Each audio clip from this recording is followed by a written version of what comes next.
Add it up, bankroll, euro, peso, add it up.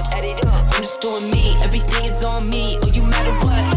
Add it up, bankroll, euro, peso, add it up. I'm just doing me, everything is on me. Oh, you matter what? All right, good morning. Dogs going nuts. Gardeners going crazy over here doing the stuff.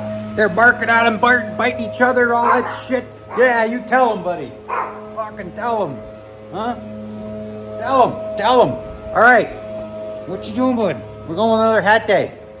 Somehow, I don't know, I used a space scrub, and it's like my brain is all over the place. I don't know. I used face scrub to wash my hair kind of thing, and I'm like, fuck it. I don't have time for this shit. So we're going to go hat day again. Eat your food, little bugger, eat your food. Putting the shoes on. What time is it? It's already 1 o'clock. Let's say I'm running slightly late. We went a little later last night because we had a late start. As you saw, nobody wanted to sit with Adamo. So they started 30 minutes late, which meant we played till 2:30, which gets me home a little later, gives me a little less time in the morning. I didn't even punch in my hockey scores yet, but I'll try to do that at the RV, provided we have enough time. Because I'm in charge of that. I do the Champions League standings. And, hey, we won. We beat Puck Warfare because Dallas allowed 7 goals and Calgary had a shutout, which was big. That's a 3.5 point swing, right?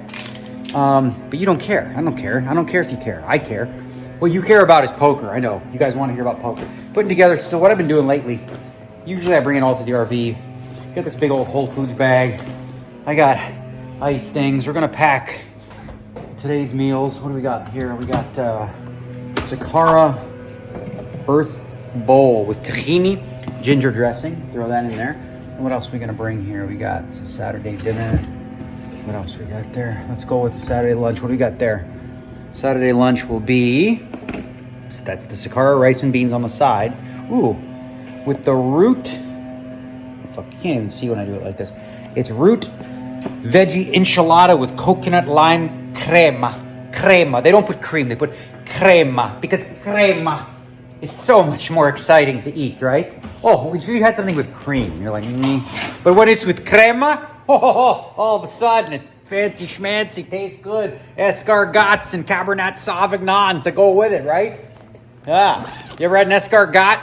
Pinot Noir is another good one, or Pinot Grigio. All the things, man. That's what it sounds like when I hear, no offense, but like Mungie Cake's a Canadian term they used to use for like people with no like European. The way that they pronounce things is really fucking funny. I listen to this podcast, and this is hockey one, and this guy butchers every fucking name. It's unbelievable. I don't know how he gets to these names. Like Vasilevsky. You know what I'm saying. Anyways, we gotta go. It's time to play some poker. We're gonna do it again today. Coming in hot. We'll see how many players. See you later, boys. Oh, see ya. Say bye to the people. I know you hate when I leave, but Patty's coming. Don't you worry. New hat we're going with today, too. Fuck it for now. You can hardly see it because it's black on black. But let me show you how you can see it. It says always a good game. Because at GG Poker, it's always a good game. You know what I'm saying? All right. You guys good? Yeah. Have enough food there? You do. Okay. Cool. See you, pups. All right. We're not going to do a drive-in video. We're just going to take you to the car. Both cars here in the driveway. That's mine. That's the wife's. She's like, oh. And here's the thing. This is what I do. No gas. No need. Just go like this. You just go, boom. Take this plug right here. Because it's a Tesla. Cool as hell. And then you just plug that bad boy in there. And you're good to go. Gasoline seems so like barbaric at this point. You know what I mean? Who would drive a car and put gasoline and light it on fire when you could just do this? Well, I mean, I know they're expensive, but they won't be forever. All right, why am I still blabbing? That's the question, right? We got a 250K day 2. We had 15 remain out of 25. We were right in the middle of the pack with 2.3 million in chips, right? 2.3 million in chips we had, which is right around the middle. It comes on automatically. 6-7 years, aside from the small stretch in the bubble. See ya. It's time to go.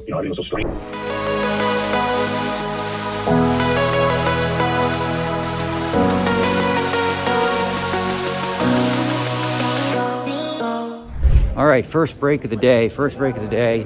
Things have gone incredibly well overall. We have 4 million in chips, which puts us in good position. There's 19 players left. I wrote down a couple hands that I was going to share with y'all, but there's going to be so many freaking hands, okay? We're playing short-handed, high-stakes poker the way that it's meant to be played, which means overall, by a good stretch, I've been the most aggressive player at the table. And, the question is, does he have it, does he not? I'm not going to tell you everything. But I will say this, that I found myself in a decent amount of situations where I had the lead, if you will. I was the aggressor. And I had 2 offsuit Broadway cards that match the high card on the board. So what does that mean exactly? So let's say you 3-bet a guy, right?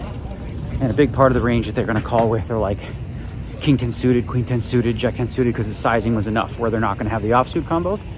So let's say it comes King 6 deuce, right? And the king is a spade. If you have like the Queen of diamonds, Jack of clubs, you're blocking 2 King Jack suiteds, right? So I found myself in actually a lot of spots like that so far, which has helped me get to 4 million one way or the other. But I'm having a blast. We are playing this tournament with no fear. There's no, it's not like a regular tournament like the old days where you can be like, oh, I'll wait for a better spot. If there's a spot, take that fucking spot down. That's what we doing.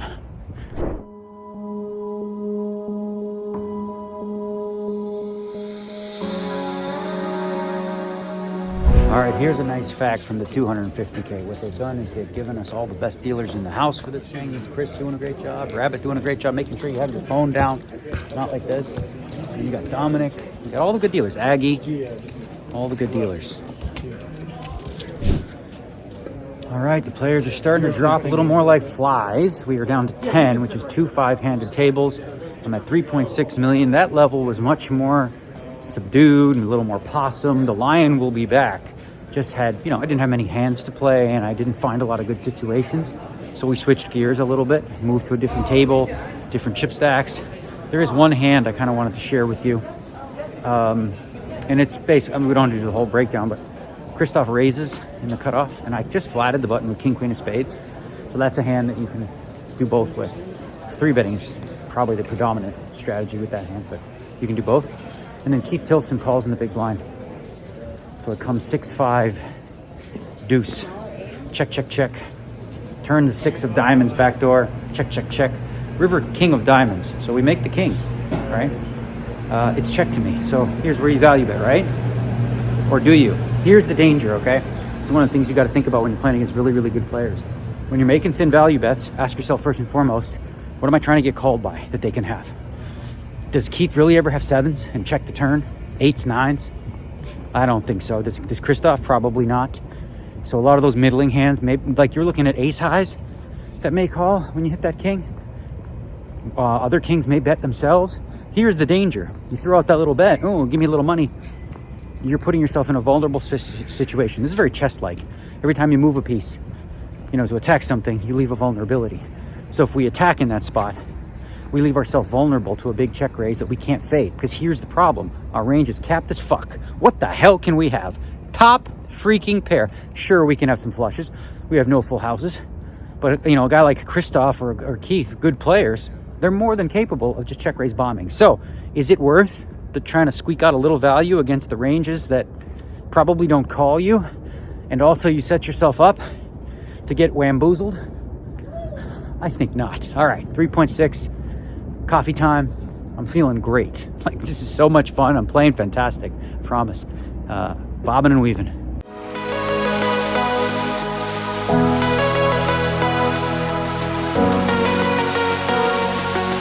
All right, we are down to 9, and I don't know how to say it in Spanish, but this guy against aces, he can do it. He got it all in with 2 ochos against this guy with 2 8s, and then against me, we'll tell you about the hand, or you can put it on the screen here, and then I'll tell you about it on the break. It's spot where I was obviously, trapping with aces and he had 2 outs. Otherwise, I was going to win myself a big pot, but one of the 2 outs came. There's a lot of complicated aspects about that hand because I can never really have a jack. But I don't know, maybe we won't talk about it. Frustrating because we were doing really well. And we lost that pot. We're down to 3. Now we have 2 million, so about 20 bigs going into the last final 9. This top 5 get paid, so we just got to go for it here. You know, there's no 9-hand is different poker though, right? So we gotta play different. But man, that, like, seriously, that aces hand, if it doesn't come just to jack, 2 outs in the whole deck, I'm gonna win about more. I was gonna bet way bigger, so I would have had 9-10 million, but that's okay. Move forward, right? Okay, people, we're grinding. We're going to dinner break, 1 hour, 9-handed. Just went all in. Ben Heath raised. I moved all in with ace queen. He had ace queen. We split that one.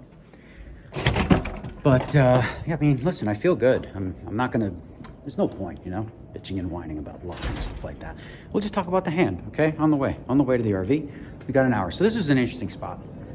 Chidwick raises to 175. The graphic was wrong. Mateos makes it 480, and he's sitting on. He started the hand with about 1.9, so like 2 million-ish. And I know Adrian, he's got some bullshit 3-bets. The problem here is, if I 4-bet, they know that's pretty fucking strong. And if he has a big hand, I'll probably get it post-flop. Plus, I get all of his junky hands to get trapped when he flops top pair. So I flat here after using a time bank. And partly hoping that Chidwick behind sees this as an opportunity with jacks or queens to just chip it, right? The thing about calling a flat with a 3-bet, it's not a thing you do very often. It looks like it's always ace queen suited, ace queen, jacks, 10s, 9s kind of stuff, right? That's kind of what the range looks like. So if you ever are going to flat, you got to do it with the aces sometimes. Now comes jack 9-3, which smashes a lot of that stuff that I might, you know, just flat with.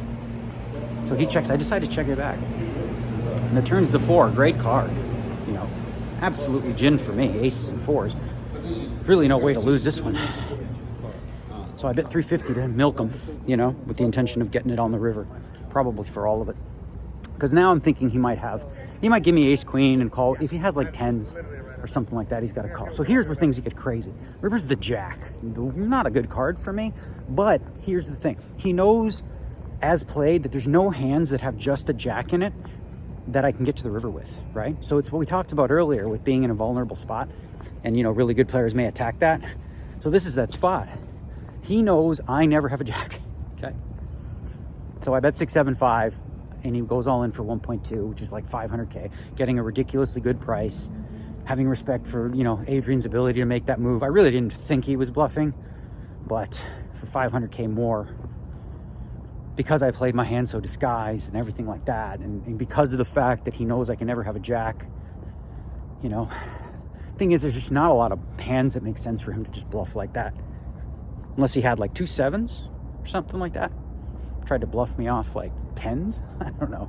Maybe, I don't know. Maybe there's just not enough bluffs. But, you know, the issue is I put myself in that weird spot. So you would think that someone like me, who's had the run with pocket aces that I've had, would just go all in pre-flop to avoid that. But I'm playing the game the way I want to play it, which means take some chances, and you don't get aces often enough. But hey, so listen, we're never going to quit. We got 1.4 million. We're in the small blind. The blinds are 6 and 12, 30, 61, 20. We play short stack poker. We're going to double up after the dinner break. We're going to come back there. We're going to run hot. Things are going to go our way, right? You believe, don't you? Because I do. All right, that was a very productive dinner break. I didn't actually eat any food, but like I said, it was very, very productive. And I'm going to try to explain this the best way that I can, but I feel just a massive energy shift. With me, my mindset, all that kind of stuff, you know, after a grueling World Series and ups and downs, like, it's just sort of made me think about, you know, when I'm at my best and what that looks like. And generally speaking, I'm at my best when I just come from, it's going to sound cheesy, okay? It's going to sound new agey, but when I come from responsible rather than victim about anything, okay? What that means is standing responsible 100% for your results. Not a lot of value. There's just not. You know, I mean, like I said, I vent and I get this stuff out. There's not a lot of value in looking at, you know, your bad luck, right? That doesn't really help you, you know. And there's other things too, mindset-wise, that I've been doing this World Series that I think I can improve upon. Sort of get back to a lot of the things that I was doing before in terms of how I, whatever, put shit out in the universe or whatever you want to say. I'm getting way too new agey for you. But yeah, genuinely feel a major energy shift. We're going to go in there. We're going to give it our all. I'm going to play my butt off. Really feel good about it. I mean, like I said, I'm the shortest stack with 1.4 million. The blinds are 6120, 9-handed, but I know what to do. I'm gonna do the right thing, and I'm gonna leave the rest to the universe. All right? And whatever happens, you know, when I really start to, you know, get my counting of my blessings on my hands, I need more than 2 hands. So, you know, I guess, yeah, what I'm saying is major energy shift in the last, I don't know, just hour or two. And it's here to stay. Peace.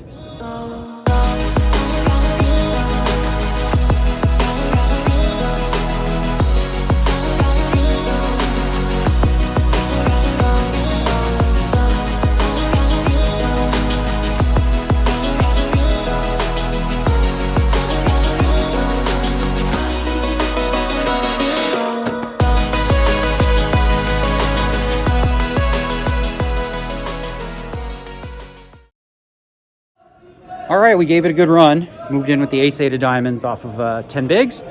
Well, Christoph woke up in the big blind with jacks, and, you know, we didn't catch the ace. So we're on to the 50K, right? That tournament is no longer live in our mind. We're going to sit right down. It looks like a really good one. $50,000 buy-in, pot limit Omaha with a re-entry. It's kind of a fast structure, so it makes sense to just show up right now. Am I in the wrong place? Huh. I'm in the wrong place. Or what the hell? Did they move everything? Or is it just me? Oh my God, everything's empty. Yeah, so we're gonna jump right in. No breaks. We already just had an hour chilling. A good hour too. All right, we are bought in, ready to go. Since that tournament is over, I'm just gonna go ahead and tell you what I had on those 2 hands from yesterday. And if you picked the bluff on the first one, as well as the bluff on the second one, you picked correctly. I had the 6-8 of hearts bluff on the first one. And on the second one against Damo, I had ace-3 with the ace of hearts. I did not have the nut flush. And I liked both plays very, very much, obviously. So if you guessed bluffs, you guessed right.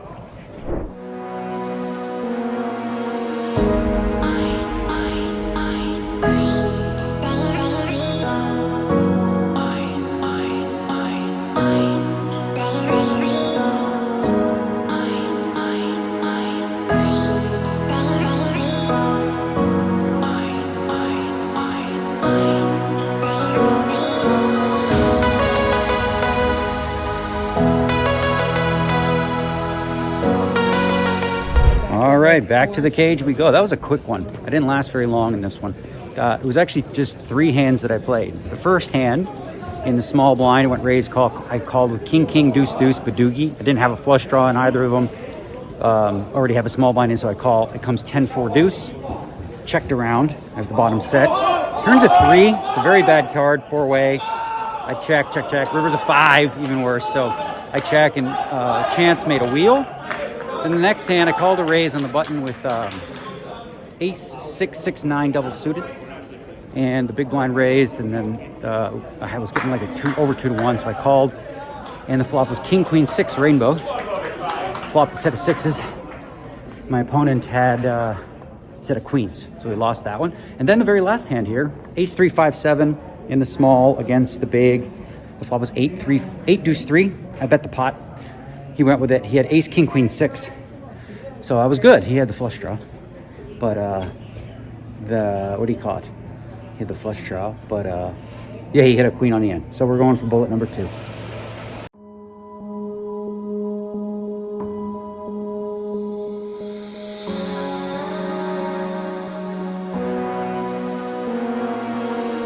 All right, we are on break. The only break we're gonna have here in this PLO, which is a bit of a turbo. 40-minute levels. And late registration over. We're in for the 2 bullets. We had a nice situation come up where I was in the small blind. It was limped, 2 limpers. I limped the small blind with queen, queen, 6-4. Scott checks the big, and it comes queen, 5 deuce, all hearts. Check. Turns the deuce. I check. Guy bets 10K. Call. I call. Scott check raises to 55. I, of course, call. And then the river is a 10. I check. He goes all in. I call. And he got cooler. He had 5s. So we're up to about 670 right now. And having fun. Like, I was just going to say this. I just texted this to my wife. I said, this World Series, I'm not lying to you, is going to be the most crucial and best World Series I've ever had in my life. The reasons for that are deep, right? They're not about results. They're about what this is going to do for me in the future in terms of like, I don't know, preparation and all that kind of stuff. And, you know, the World Series of Poker ends in a few days, but it's right around the corner, y'all. We'll be moving over to Bally's Paris, and that's going to be May. So by May of next year, we're going to get back in physical shape, that's for sure. Hardcore. We're going to go there, and then we'll be ready to do the grind once again. But in the meantime, we got to focus on the task at hand, and that's continuing to play well in this PLO. All right. Having fun? I'm having fun. You're crazy, right? All right, so they were trying to kill us here with this Omaha tournament and have us play till 4 in the morning, but we got that fixed till 2 a.m. Having a good time here with a good group of guys. You got Aunt Zeno, you got Louie, you got Ole, you got Jeremy, you got the whole crew here, chilling out, shooting the shit, having fun, building our stacks. You know, it's fun, right? Everybody having a good time? I think so. Dang it, I click yes, and then I click no. Cheers, bud. So here we go. Good day, buonanotte, as Aunt Zeno just said. We finished the night with 1.125 million in chips. Average is about 700. It is a bit of a turbo-y structure, 40-minute levels. As I said before, they were talking about playing 17 levels. That would have been getting home at 4, coming back at 2. Why are you trying to kill us? Partly, I think what they did was they put a bunch of these high rollers back to back to back to back, and they want as many people to play as many as they can. And so it's a little bit crammed. But anyway, I'm super stoked. I'm like stoked to have 1.1. Felt like I played, let me see. I think the call is fine. Like I was thinking about the set when I flopped on King, Queen, 6. I was getting 3-1 on the button with like Ace, 6, 6, 9 double suited. It's not a great PLO hand, believe me. But position matters in this game. Nut flush, nut suit is kind of a thing. But it's again, it's not one where you're super stoked about. And then, you know, you flop the 6, you feel good about it. What else happened today? I can't remember anything else. It's all roses today. Man, it was a great day. Honestly, I had a blast. Dan Smith, he tweeted out something like, you know, it's just like awesomely fun to play high stakes tournaments. And I agree. It's a blast to compete at the highest levels. I'm thankful that I have the opportunity to do that. And, you know, my intention is clear here. My intention is to win that million that's up top for this one. Anyways, y'all, it feels like a goofier vlog, doesn't it? Why am I smiling? Because I'm a happy guy. Peace, y'all.